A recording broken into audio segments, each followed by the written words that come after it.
Halo, salam sejahtera untuk kita semua. Saya Yohanes Jangan dengan NIM 2501195856. Saya adalah salah satu peserta PTG dalam jabatan guru tertentu tahun 2025 di LPTK Universitas Nusa Tenggara. Saya akan membuat video pembelajaran untuk kelas 10 dengan materi gerakan kimia hijau. Selamat menyaksikan.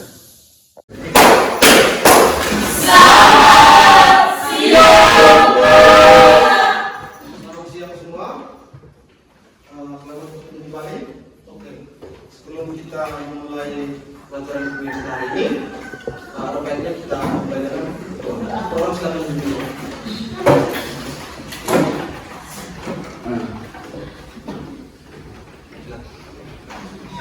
Pak Guru dan teman-teman sekalian, marilah kita segera berdoa dalam nama Bapa dan Putra dan Roh Kudus. Amin. Ya Tuhan Yesus Kristus, puji dan syukur kami haturkan kepadamu karena atas segala berkat-Mu yang Engkau berikan kepada kami dari pagi hingga siang hari ini.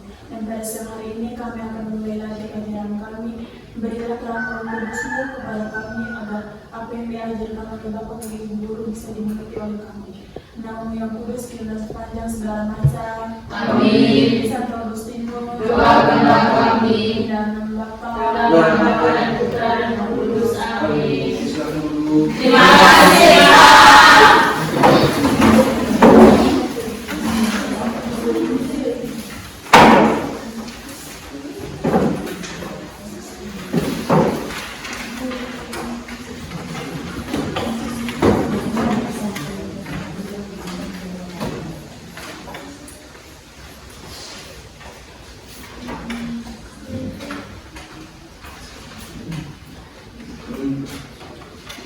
Hari ini siapa tidak ada?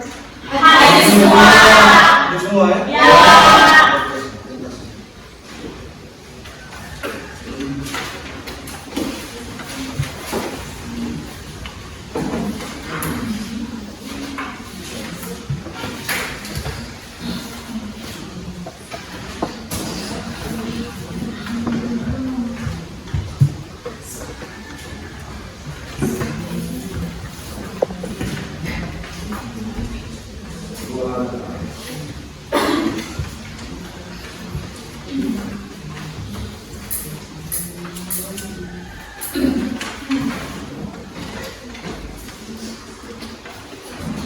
Baik. Selamat siang kita semua. Selamat siang, Pak. Semangat. Masih. Baik, terima kasih luar biasa. Baik.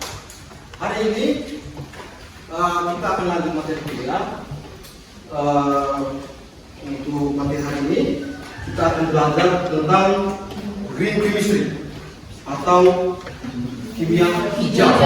Lebih tepatnya gerakan kimia Hijau.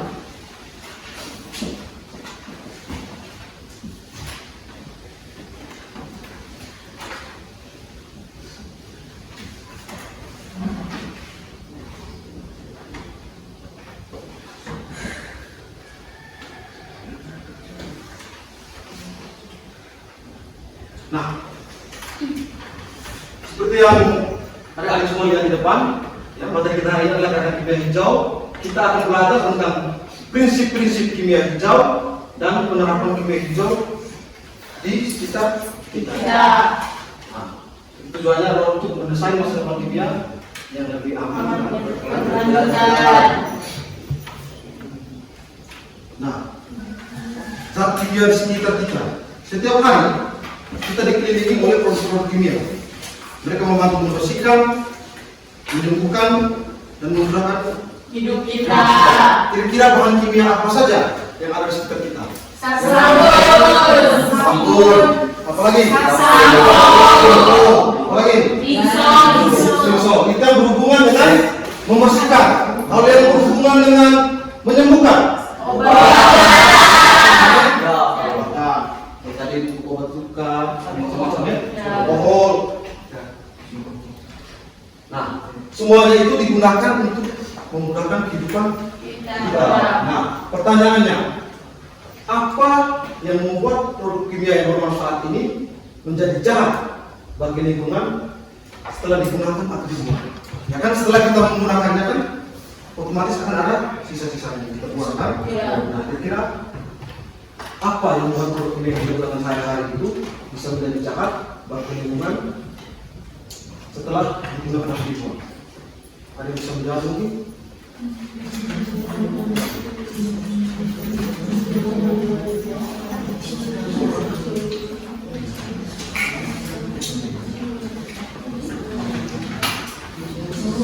Satu orang kata.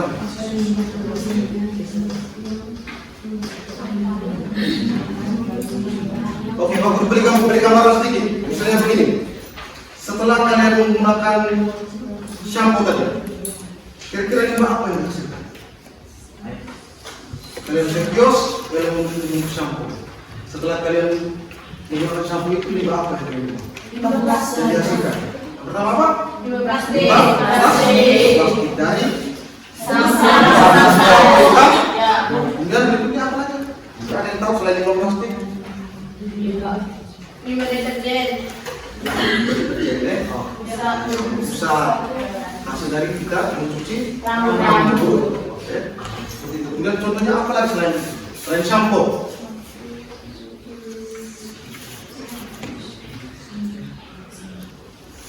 Oke. Contoh obat-obatan juga misalnya, atau bumbu masakan yang ada di dapur kita. Apa alat bumbu masak, bahan-bahan seperti minyak goreng.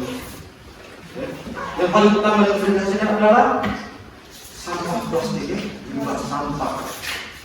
Seperti itu. Dan ada banyak lagi contohnya. Nah,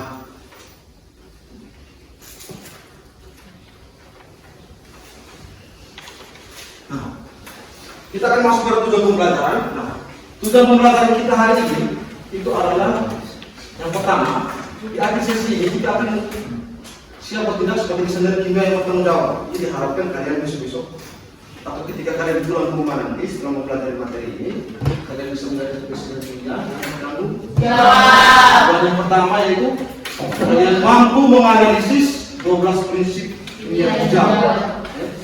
Dimana kita diharapkan bisa memahami pedoman fundamental untuk mewujudkan kimia yang ramah lingkungan.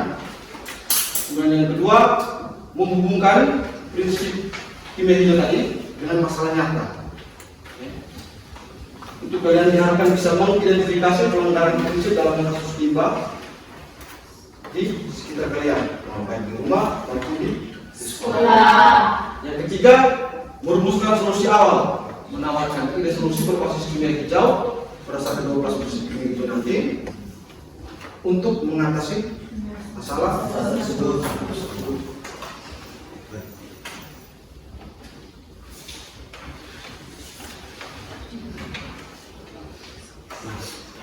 Sebelum kita lanjut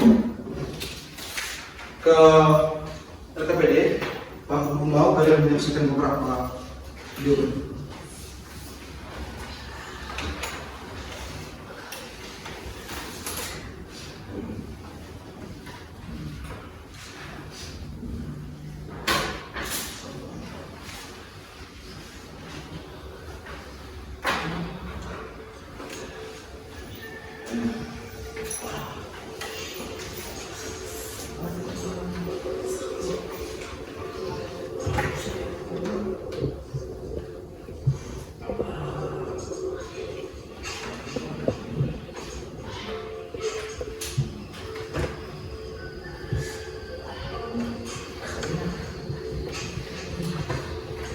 Perhatikan videonya dengan baik ya.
video pertama ini itu menunjukkan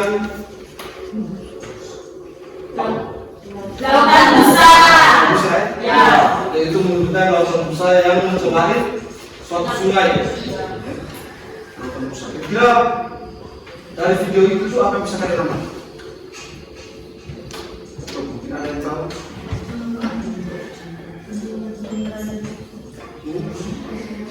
Oke.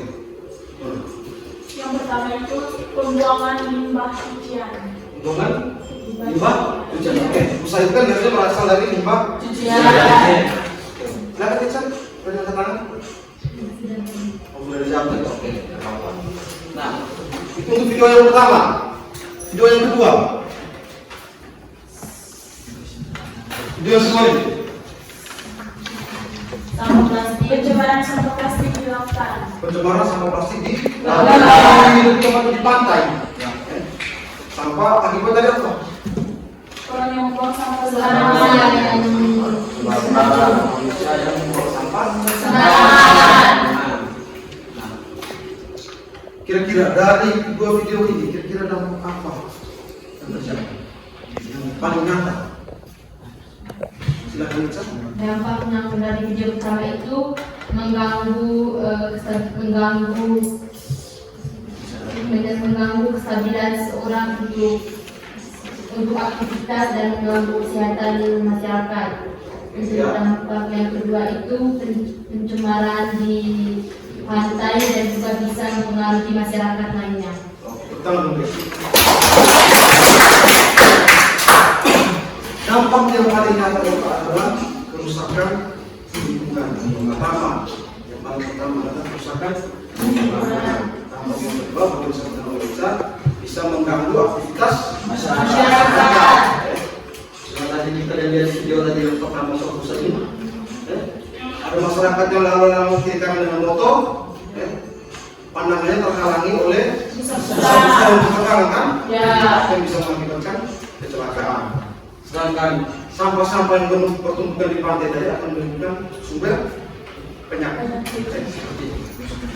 Kemudian berikut ada satu lagi contoh kasus dalam bentuk sebuah artikel.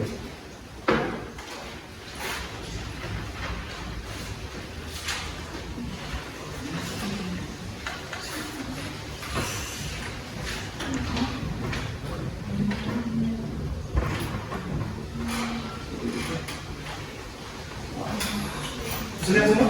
Bisa. Oke. Dari jumlah artikel ini dikatakan bahwa limbah minyak goreng cemari laut Bontang, PT EDP diminta tanggung jawab.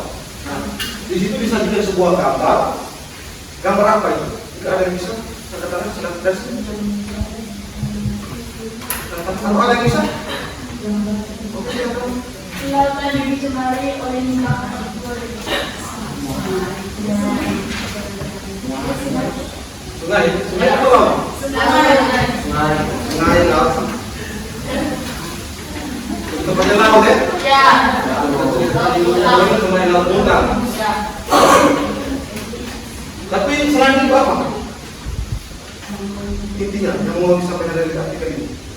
Terbenamnya sebuah minyak goreng di Laut Bontang. Minyak goreng di laut Bontang.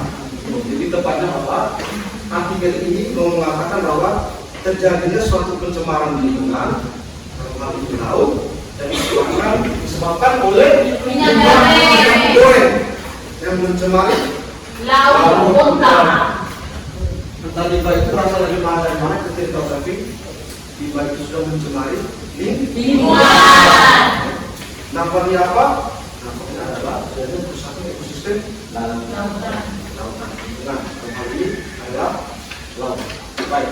Di sini saya minta kalian untuk coba menganalisis kira-kira terjadi pelanggaran apa saja yang disebabkan oleh 3 contoh kasus tadi. Di sini sudah disediakan LKPD, ya, Sebelum itu saya minta kalian kita bentuk dulu dalam bentuk 3 kelompok. Silakan. Nanti masuk orang ini. Nanti nomor 2 di belakang, satu di kelompok sini, satu kelompoknya sebelah sana. Kita bergerak, ayo.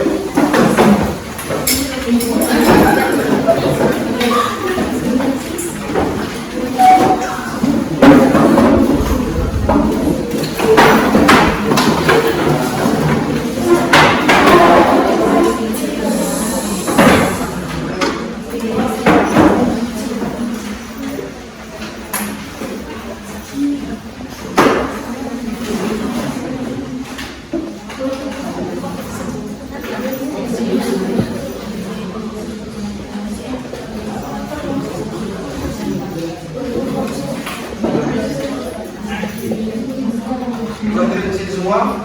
Nah, di dalam LKPD yang sudah kalian dapatkan itu, di dalamnya itu terdapat 3 contoh kasus yang berhubungan dengan video dan artikel tadi.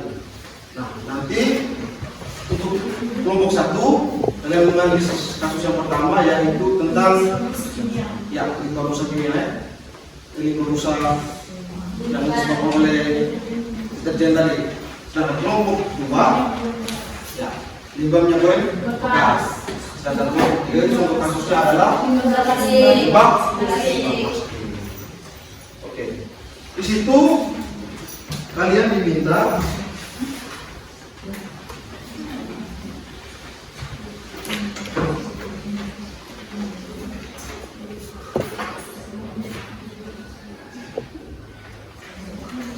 untuk menganalisis, kalian diminta untuk menganalisis masalah.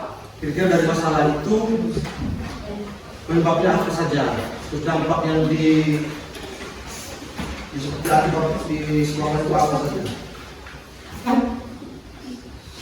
Kemudian kira-kira prinsip kimia hijau yang dilanggar itu apa saja. Nah, prinsip kimia ini ada di dalam itu, silahkan kalian lihat.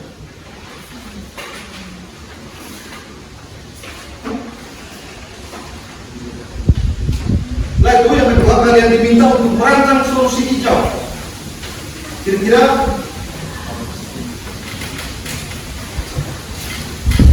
prinsip kimia hijau apa yang paling dominan yang bisa diterapkan dalam mengatasi masalah limbah tersebut. Kemudian solusinya apa yang bisa Anda berikan. Dan terakhir akan ada refleksi. Oke. Silakan berdiskusi.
Macam solusinya pada saat kita fokus prinsip, fokus prinsip kimia.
Andres memposisikan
Kalian bisa lihat itu adalah lubang CCTV yang ada.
Sudah selesai?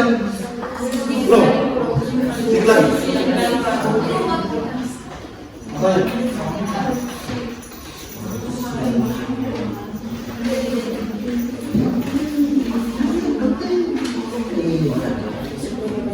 Ini kalian rancang solusi hijau cocok dengan masalah ini. Solusi yang cocok untuk mengatasi masalah limbah deterjen tadi, limbah pusat. Ketika solusi yang cocok Pak. Saya tadi materi.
Merancang suatu solusi untuk mencapai lima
Sedikit lagi presentasi.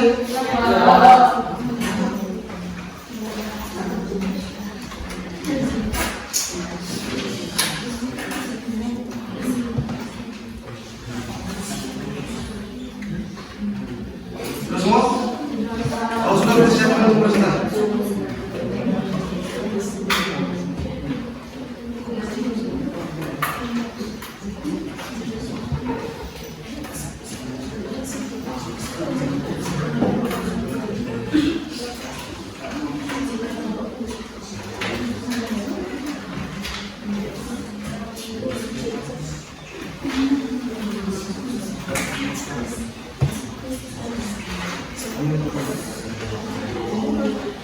Oke,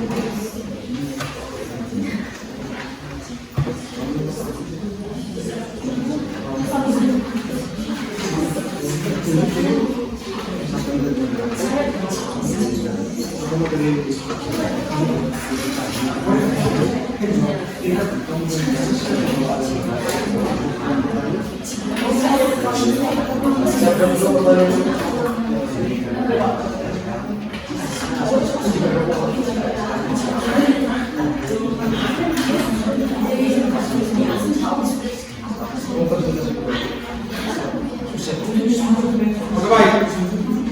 Kalau sudah selesai semua, sekarang mari kita siapkan untuk presentasi. Kita mulai dari kelompok 2, yang membahas kasus tentang minyak goreng bekas. Kepada kelompok 2, silakan memilih moderatornya dan bicaranya siapa. Waktu dan kesempatan diberikan. Silakan. Yang lain, silakan mengarahkan pandangan ke kelompok 2. Cukup moderatornya saja. Yang lain silakan.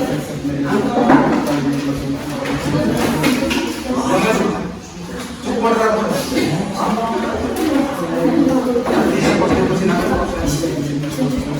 Oke, silakan. Kelompok 3 semakin beratus. Yang lain semua perhatikan kelompok 2. Halo. Halo. Perhatikan semua kelompok 2. Selamat siang Pak Guru, selamat siang teman-teman. Selamat siang. Terima kasih atas waktu dan kesempatan yang diberikan kepada kelompok kami. Di sini kami akan mempresentasikan hasil kerja kelompok kami. Waktu dan kesempatan saya berikan kepada pembawa materi. Baik, terima kasih atas waktu dan kesempatan yang telah diberikan kepada saya. Pada kelompok kami ini, kami membawa tentang kasus minyak goreng bekas jelantah yang dibuang ke saluran air. Pertanyaan analisis kasus. 1. Jelaskan secara ringkas dampak negatif lingkungan atau kesehatan dari kasus yang kelompok kami ambil. Yaitu kasus yang kami ambil yaitu tentang minyak goreng bekas jelantah. Jawaban kami, yang pertama, menyumbat saluran. 2. Mencemari air tanah. Yang ketiga, mengganggu ekosistem. Yang keempat, perairan karena menghalangi oksigen dan sinar matahari. Yang kedua, sebutkan zat kimia atau proses yang menjadi akar masalah dalam kasus ini. 1. Asam lemak. 2. Trans. 3. Akrilamida.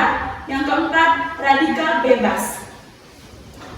Nomor 3, identifikasi. Setelah membaca 12 prinsip kimia hijau, sebutkan minimal 2 prinsip yang menurut Anda dilanggar oleh kasus ini. Jadi prinsip yang kami ambil yaitu yang pertama, mengurangi bahan turunan kimia. Yang kedua, penggunaan bahan baku terbarukan.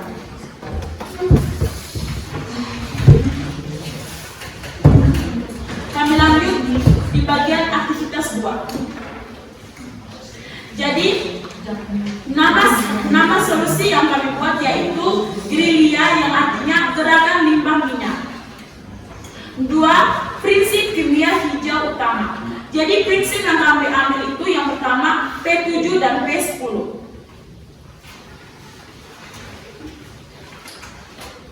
Jadi P7 berisi tentang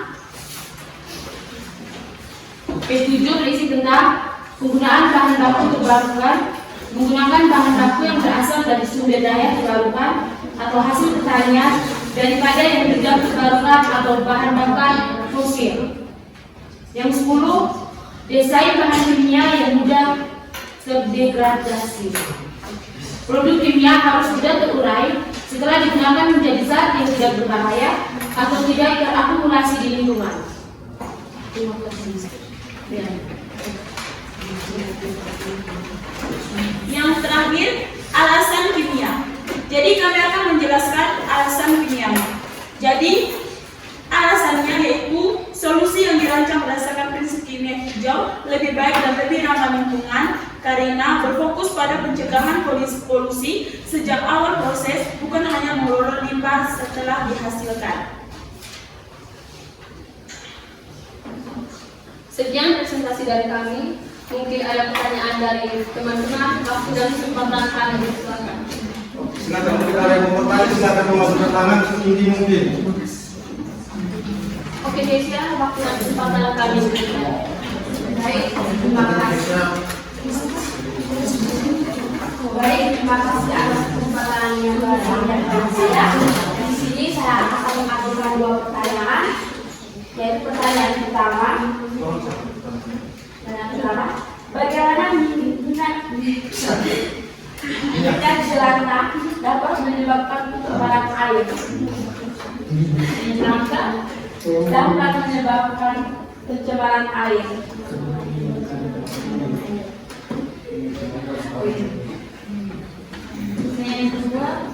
Pertanyaan kedua, apa dampak lingkungan yang ditimbulkan jika minyak jelantah dibuang langsung ke saluran air? Apa dampak lingkungan yang ditimbulkan jika minyak jelantah dibuang langsung ke saluran air? Pertanyaan nanti kita tampung dulu ya. Jika minyak jelantah dibuang langsung ke saluran air.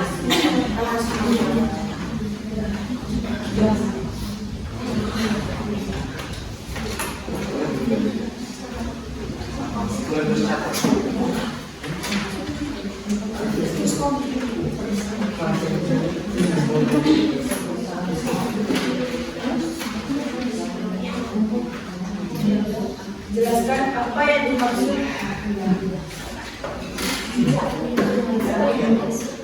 yang dimaksud trans dan minyak nabati.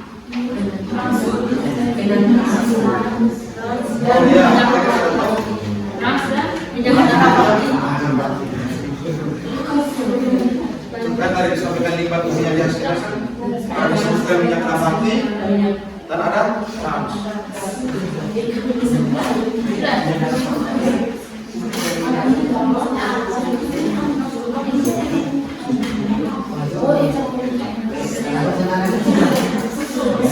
Sampai ada pertanyaan dari kelompok satu mana? Baik, waktu dan kesempatan saya berikan kepada Ica. Terima kasih. Saya kepada kedua, apa dampak dari penyebab akrilamida? Dari akrilamida.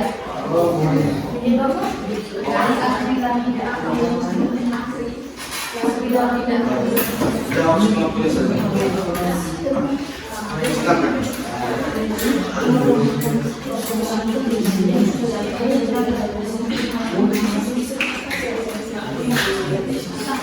Oke, baik. Jadi kami akan menjawab pertanyaan dari Kesia.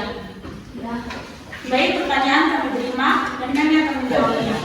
Nomor 1, bagaimana minyak jelantah dapat menyebabkan pencemaran air? Jawab. Limbah minyak jelantah dapat menyebabkan pencemaran air jika dibuang secara tidak tepat. Berikut beberapa cara minyak jelantah dapat mencemari air. 1. Menghalangi oksigen. 2. Mengganggu ekosistem. 3. Mencemari sumber air. Yang keempat, mengganggu proses pengolahan air. Nomor 2.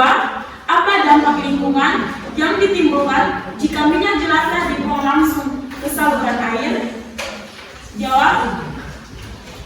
Dampak lingkungan yang dapat ditimbulkan jika minyak jelantah dibuang langsung ke saluran air.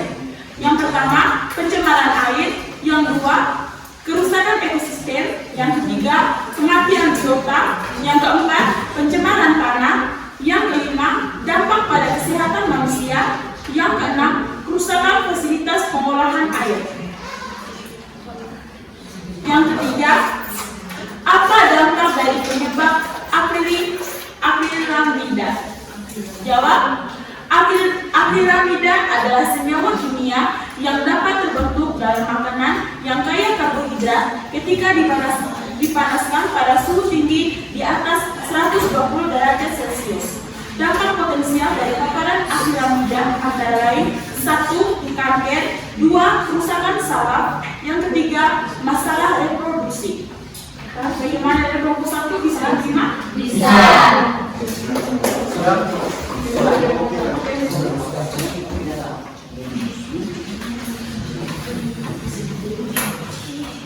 Baik, dan sekarang kami akan menjawab pertanyaan dari kelompok 3.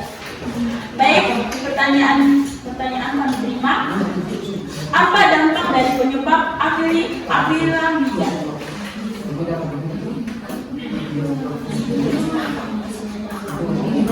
Maaf, salah pertanyaan.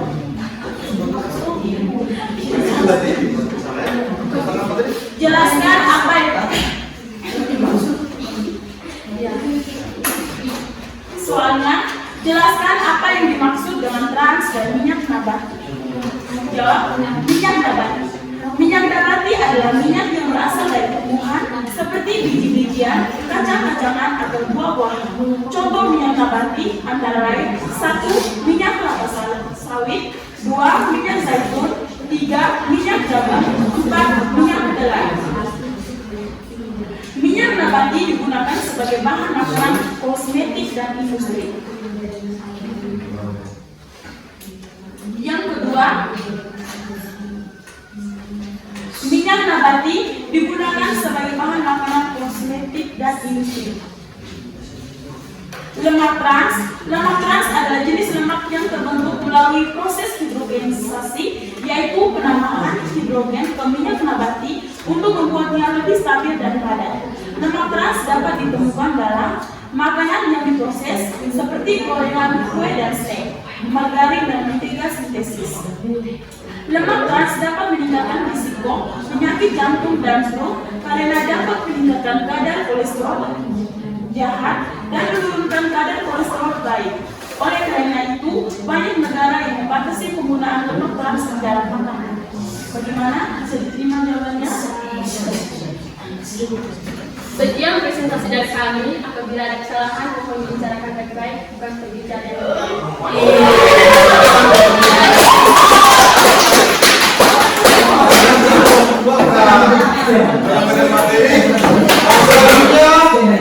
Kelompok 1 silakan menyampaikan kasus yang dihadapi, kemudian solusi apa yang mau ditawarkan dalam mengatasi kasus tersebut. Waktu dan kesempatan diberikan.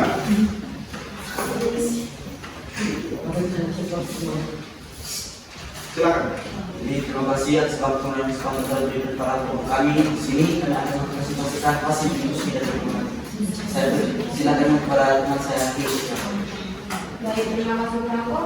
Dari pertanyaan pertama, jelaskan ringkas dampak secara ringkas dampak negatif bagi lingkungan atau kesehatan dari kasus yang kelompok Anda amati. Jadi kasus yang kami amati yaitu limbah produksi kimia sekolah di rumah, yaitu deterjen, pemutih sabun, dan sabun pencuci piring.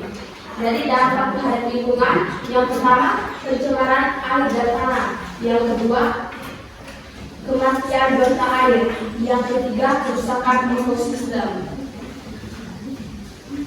yang kedua dampak terhadap kesehatan, yang pertama iritasi kulit dan mata, yang kedua gangguan pernapasan akibat menghirup bahan kimia, yang ketiga keracunan dan gangguan organ tubuh.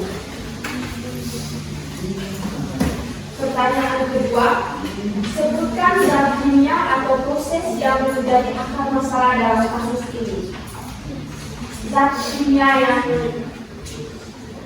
ada dalam kasus ini adalah klorin yang dapat mencemari air dan meracuni biota air.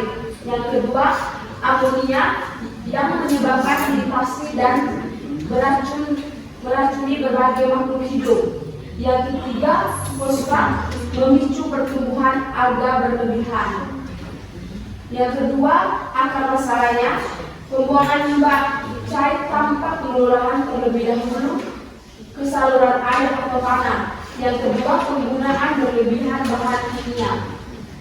Yang ketiga, setelah membaca 12 prinsip kimia hijau, sebutkan minimal 2 prinsip yang menurut Anda dilanggar oleh kasus ini.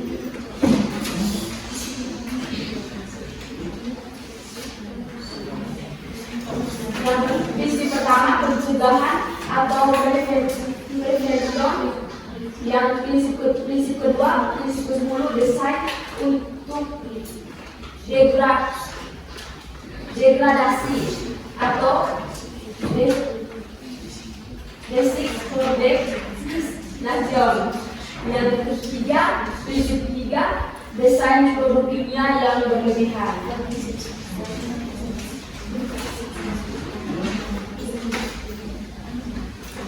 Kegiatan 2, perancangan solusi hijau. Nama solusi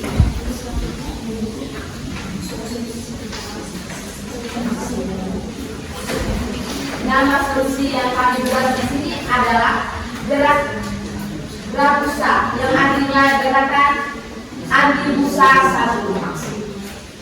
Prinsip kimia hijau utama, yaitu prinsip pertama adalah P4 yang artinya desain produk aman. P10 bahan kimia degradasi. Yang kedua, deskripsi solusi Anda.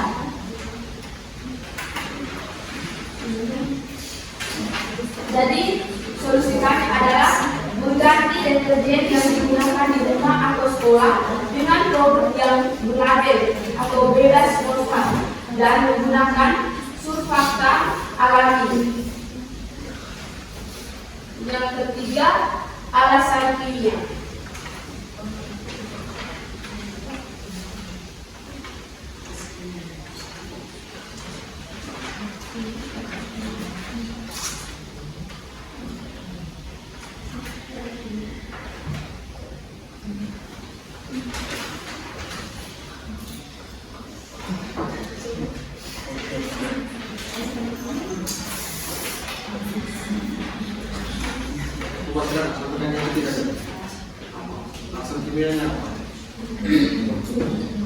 Jadi solusi yang dibuat itu alasannya karena bebas fosfat dan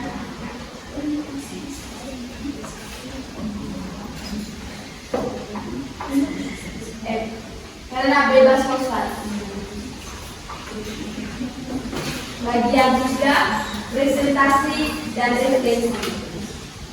Pertanyaan pertama, apakah solusi yang dirancang realistis untuk diterapkan di lingkungan sekolah atau rumah? Jadi menurut kami itu sangat realistis.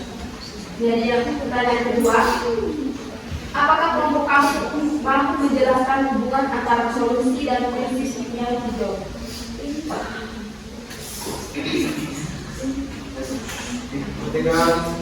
Prinsip kimia hijau menjadi dasar awal solusi. Jadi setiap solusi seperti mengganti bahan kimia berbahaya dengan bahan alami. Misalnya asam citra, cuka atau soda kue. Mengikuti prinsip 3, yaitu desain produk kimia yang lebih aman. Ini berarti solusi tidak hanya mengganti limbah, tetapi juga mencegah pencemaran sejak awal. Yang kedua, solusi membantu menerapkan prinsip pencegahan dengan mendaur ulang limbah cair dan menggunakan pembersihan yang mudah terurai. Kita menerapkan prinsip 1, pencegahan, yaitu mengurangi limbah daripada menangani setelah terbentuk. Yang ketiga, solusi mendukung keberlanjutan lingkungan. Penerapan prinsip kimia hijau dalam solusi membuat proses pembersihan aman bagi manusia dan alam sesuai tujuan utama kimia hijau, menjaga kesehatan dan kelestarian bumi. Sekian dari kami siap menerima pertanyaan kecuali menerima kenyataan bahwa tidak ada. Silakan, silakan, mau bertanya.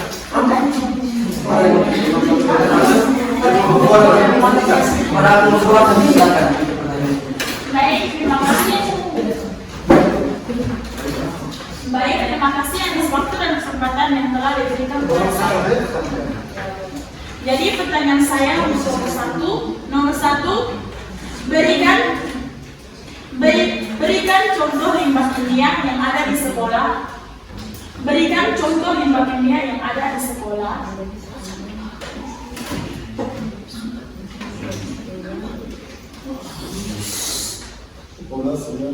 Nomor 2, sebutkan contoh-contoh desain produk kimia yang berlebihan. Sebutkan contoh-contoh desain produk kimia yang berlebihan.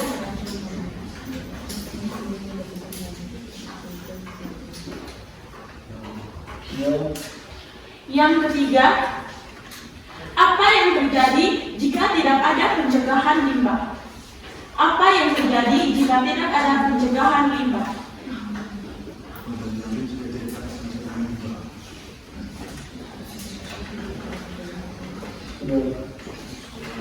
Itu saja pertanyaan dari saya. Ya, misalnya kalau kemudian Bapak sudah memberikan kesempatan. Di sini saya akan bertanya, apa itu asam sitat?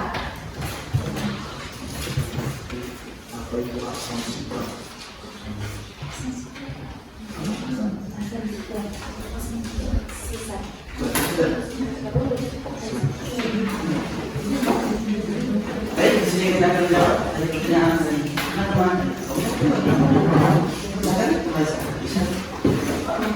Baik, setelah kami mendengar semua pertanyaan yang diberikan, sekarang kami akan menjawabnya. Pertanyaan pertama, berikan contoh limbah kimia yang ada di sekolah. Yang pertama, sisa larutan asam dan bangsa. Contoh asam klorida atau HCI, natrium hidroksida, NaHO, biasanya berasal dari percobaan reaksi asam basa. Yang kedua, sisa larutan garam atau reagen kimia. Contoh tembaga sulfat atau CuSO4, natrium klorida NaCl, perak nitrat AgNO3 dapat mencemari air jika dibuang tanpa pengulangan. Yang ketiga, alkohol dan larut organik. Contoh etanol aseton umumnya digunakan untuk pembersihan alat atau percobaan kimia organik. Yang keempat, sisa bahan dari percobaan biologi dan atau kebersihan laboratorium. Contohnya disinfektan, formalin atau alkohol 70%. Jika dibuang sembarangan dapat membunuh atau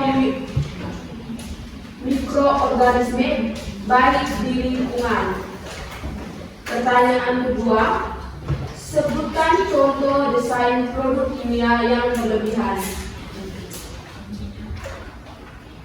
Penggunaan bahan pembersih rumah tangga dengan banyak bahan kimia tambahan, misalnya sabun atau deterjen yang mengandung pewangi sintesis, pewarna, dan pemutih berlebihan.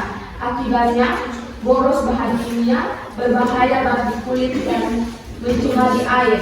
Yang kedua, produk kosmetik dengan terlalu banyak bahan aktif dan pengawet kimia seperti krim wajah atau parfum dengan paraben, formaldehida, dan pewangi buatan berlebihan. Akibatnya berisiko iritasi dan berdampak buruk pada kesehatan kulit.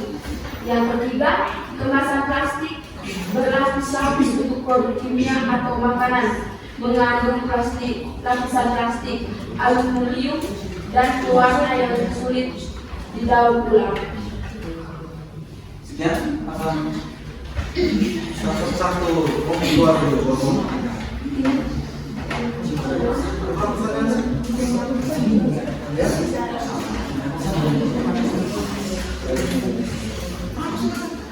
Apa yang terjadi jika tidak ada pencegahan limbah. 1. Dampak terhadap lingkungan, pencemaran air, tanah, dan udara karena limbah dibuang tanpa pengolahan.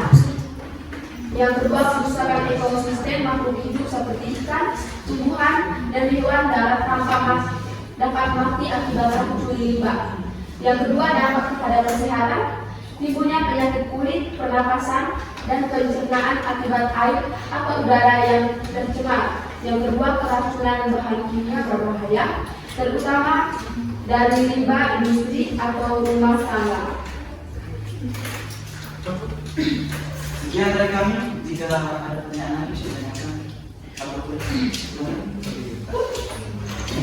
Baik, jawaban yang dibacakan oleh teman Keisa nomor 2 dan 3 bisa diterima oleh saya. Tapi nomor 1 itu soal yang saat 2, berikan contoh limbah kimia yang ada di sekolah. Tadi teman Keisa itu mengajukan jawaban tentang alkohol. Apa bahan alkohol yang ada di sekolah? Tanya apa tadi? Berikan contoh limbah kimia yang ada di sekolah. Contoh limbah kimia yang ada di sekolah. Dan berikan contoh kimia alkohol yang ada di sekolah yang sudah dijawab oleh teman Keisa.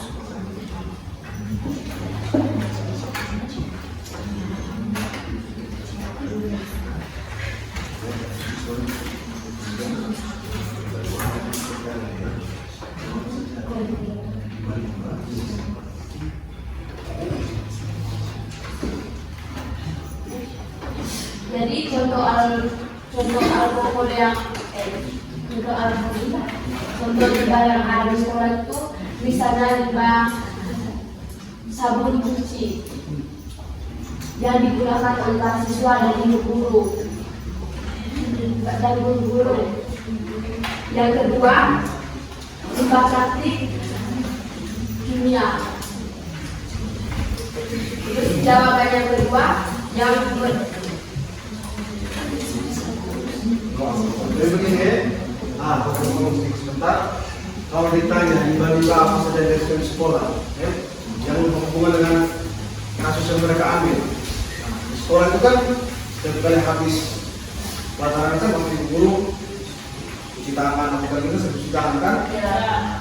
Limbah-limbah seperti air cucian tangan, limbah sabun itu kasih cuci tangan itu jangan lagi buang ke taman, itu bisa merusak. Kemudian ketika kalian melakukan praktikum, nah maksudnya ada limbah-limbah dari sini ada sisa praktikum itu. Nah jangan dibuang sembarangan karena bahan-bahan praktikum yang digunakan itu sangat berbahaya dan beracun juga. Seperti itu. Mungkin lanjut ke pertanyaan nomor 3.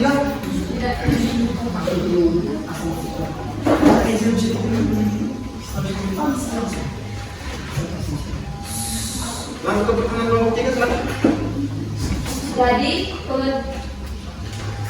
pertanyaannya dari kelompok 3, apa itu asam citra? Asam citra adalah senyawa kimia yang memberikan rasa asam pada buah-buahan tersebut. Zat ini berbentuk kristal padat berwarna putih dan mudah larut dalam air.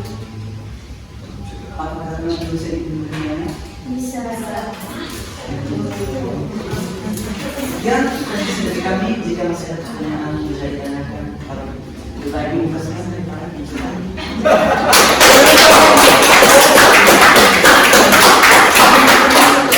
Kalau mau akan kuat silakan. Itu yang nomor 3.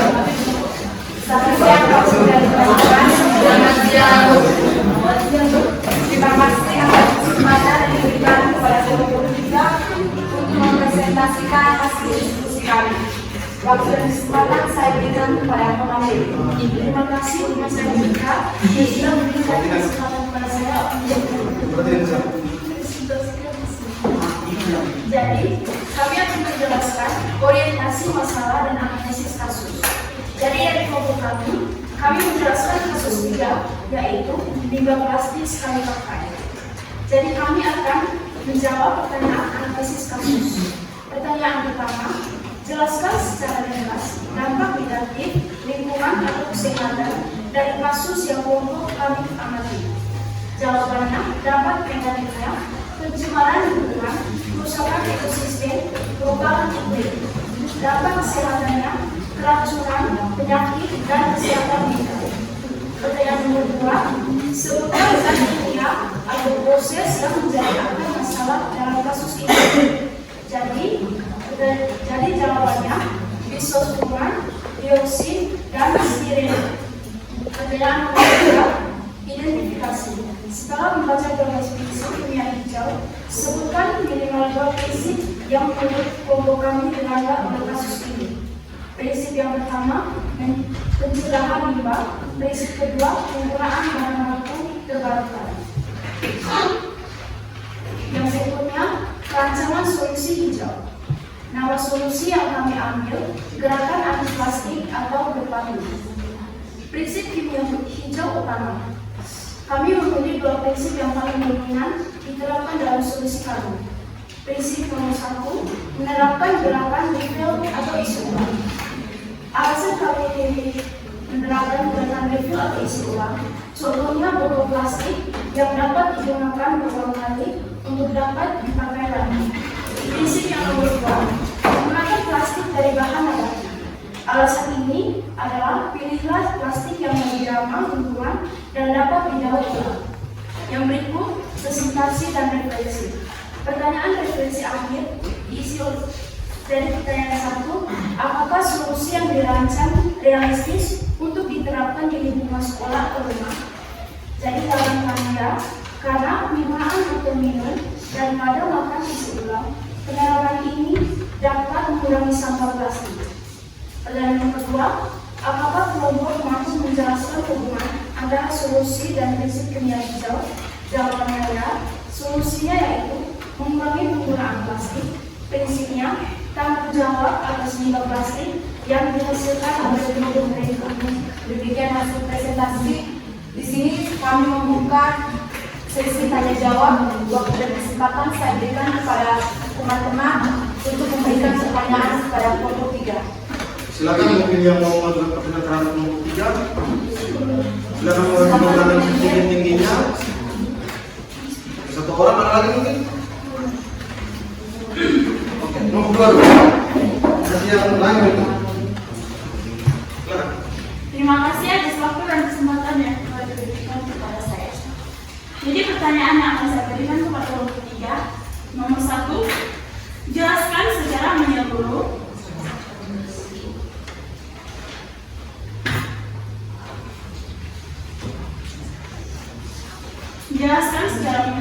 tentang limbah plastik sekali pakai.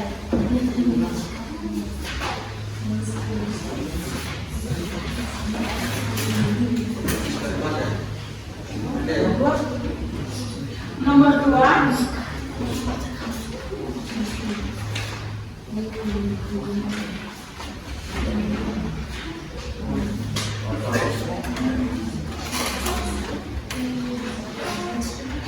jelaskan perbedaan dari sumber daya terbarukan dan sumber daya tidak terbarukan.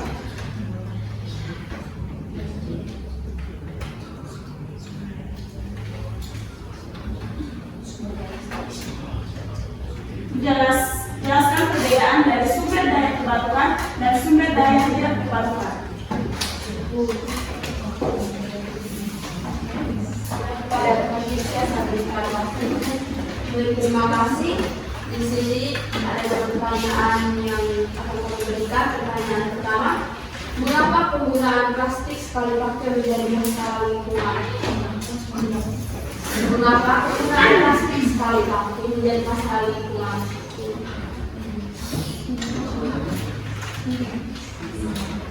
Kenapa?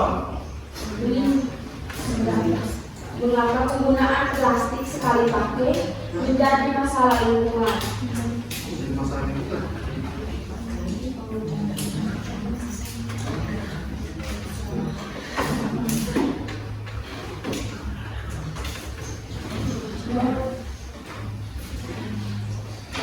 Apa ada pertanyaan? Mengapa plastik sekali pakai sulit terurai dan apa akibatnya bagi air?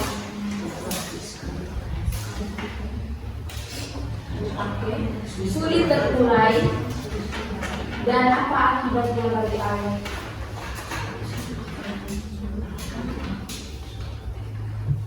Kenapa kita berbagi air? Artinya bagi pencemaran air.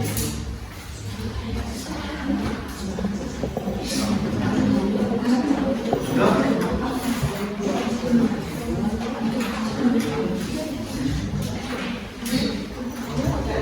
Silakan.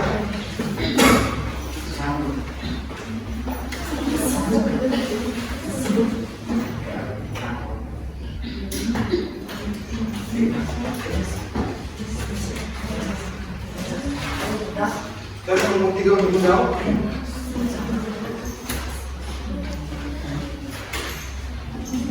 Dan di sini kami akan menjawab pertanyaan dari teman Mebel. Baik, terima kasih. Saya akan menjawab pertanyaan dari kelompok 2. Nomor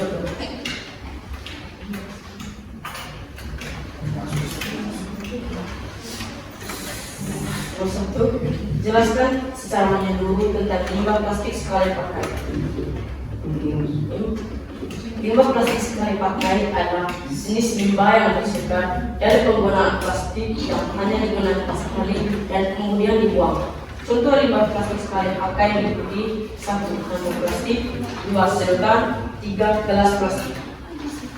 Kedua, jelaskan perbedaan dari sumber daya terbarukan dan sumber daya tidak terbarukan.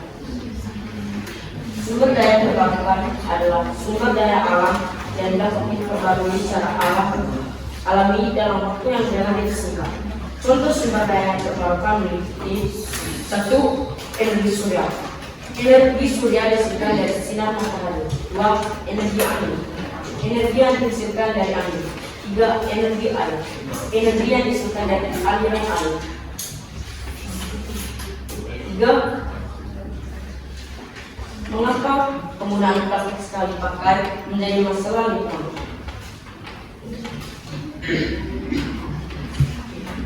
Dari jawaban yang kami berikan, apakah teman Mebel bisa menerima? Bisa dibacakan ulang tentang sumber daya alam yang tidak terbarukan. Jadi sumber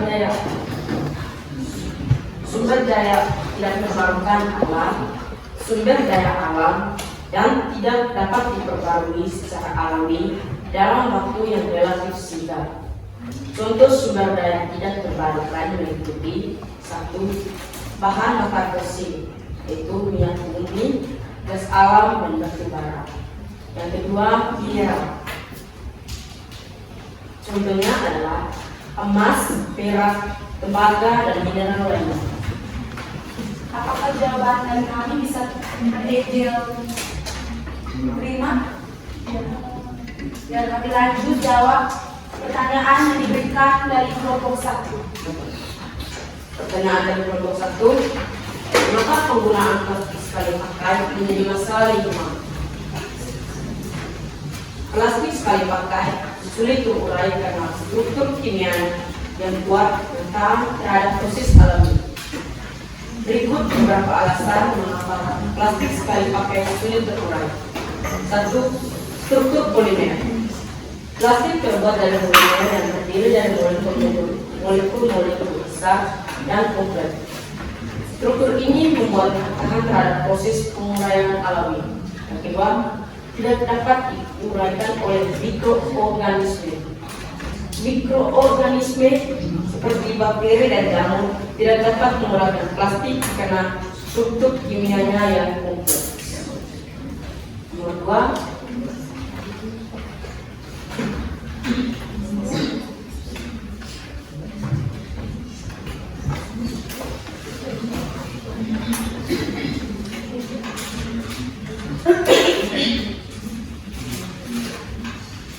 kenapa plastik sekali pakai sulit terurai dan apa akibatnya bagi air? Penggunaan plastik sekali pakai menjadi masalah lingkungan karena beberapa alasan. Alasan yang pertama, tidak dapat terurai. Plastik sekali pakai tidak dapat terurai secara alami dan dapat bertahan selama ratusan tahun di lingkungan. Yang kedua, pencemaran lingkungan. Plastik sekali pakai dapat mencemari tanah, air, dan udara jika tidak dikelola dengan baik. Yang ketiga, kerusakan ekosistem. Plastik dapat terakumulasi dalam tubuh hewan dan menimbulkan kerusakan ekosistem. 4. Mengancam kehidupan laut. Plastik sekali pakai dapat masuk ke laut dan mengganggu kehidupan laut seperti ikan dan burung laut. Ya, jadi kalau sudah menjawab pertanyaannya, apakah teman dari kelompok 1 bisa menerima jawaban dari kami? Bisa. Ya, saya sudah. Terima kasih untuk perhatiannya. Saya tutup presentasi ini sama seperti kamu yang menutup kisah.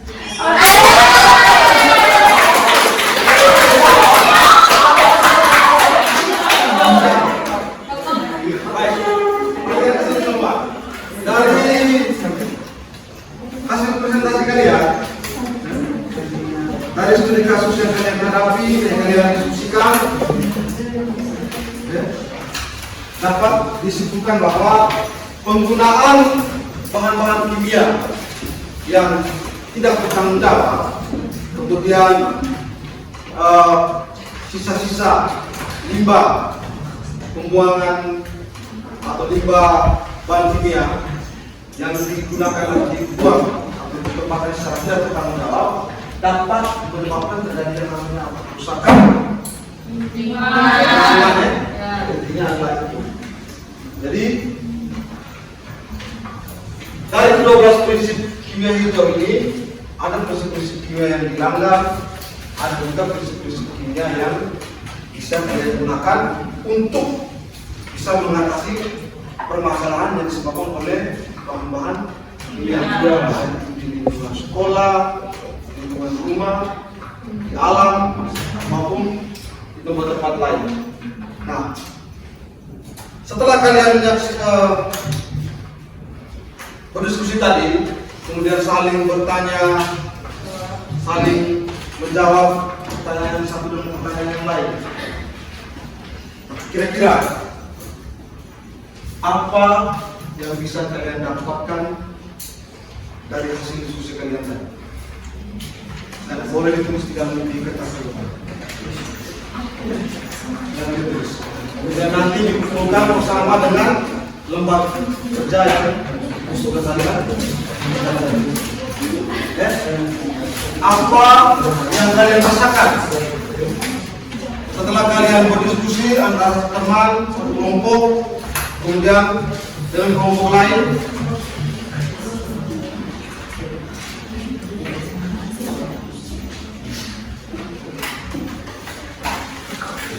Apa yang kalian rasakan?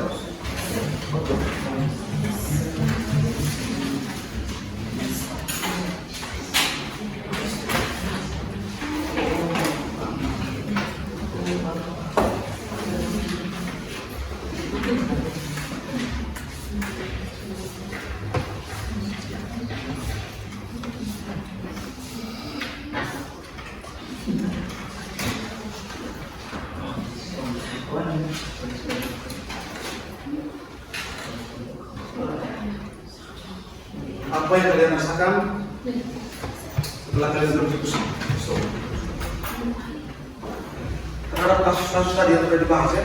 Artikan kasus tadi, pencemaran limbah deterjen,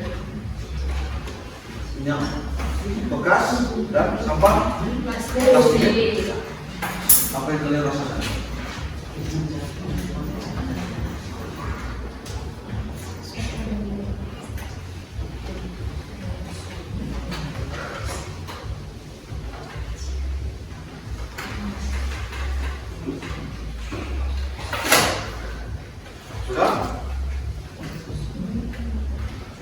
Kalau sudah, kita lanjutkan ke pertanyaan reflektif yang berikut sebagai bahan refleksi kalian.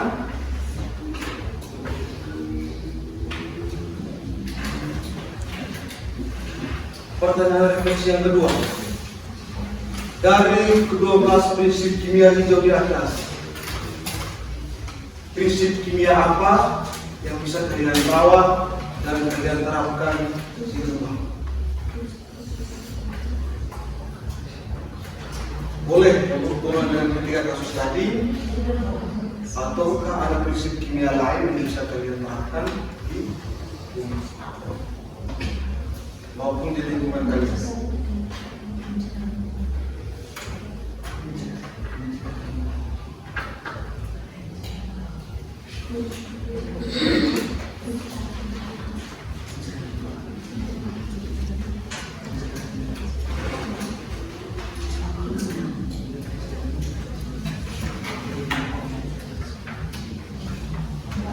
Sudah? Kalau sudah, satu orang dari masing-masing kelompok silakan kumpul pertanyaan reflektif dari masing-masing teman. Kemudian bersama dengan LKPD-nya silakan. Satu orang dari masing-masing kelompok.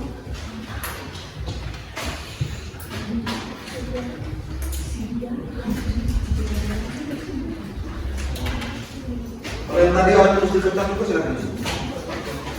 Untuk LKPD-nya. Satu orang dari masing-masing kelompok.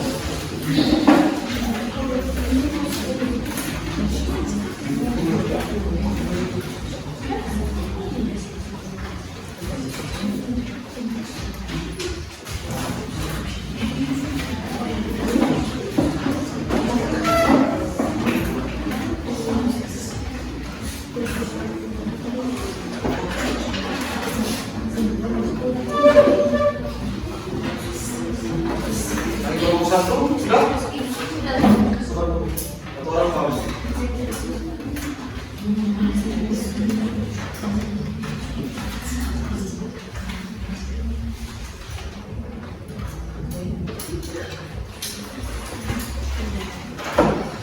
Satu.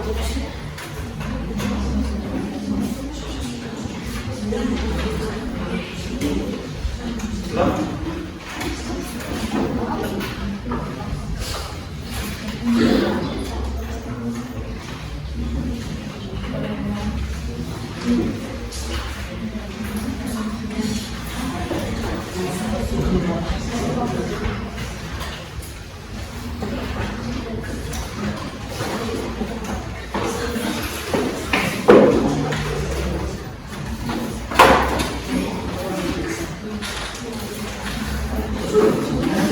Baik,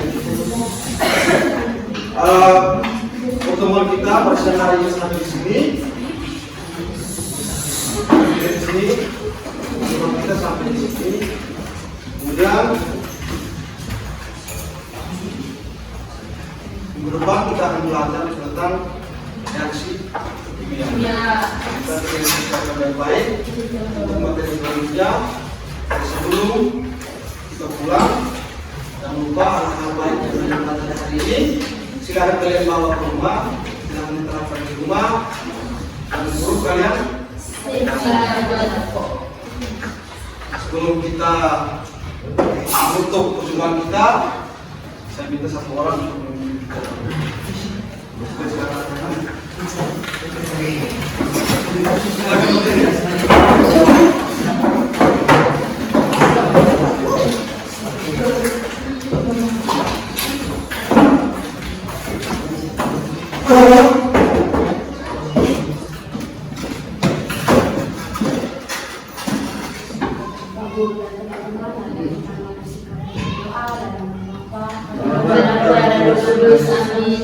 Ya Tuhan Yesus, terima kasih atas firman-Mu dari pagi hingga sekarang ini. Sekarang kami panggil kami rumah kami masing-masing, bimbinglah kami dalam perjalanan yang pulang hingga kami sampai ke rumah kami masing-masing dengan selamat. Namun biar Tuhan kami puji, hingga pada masa. Amin. Santo Agustin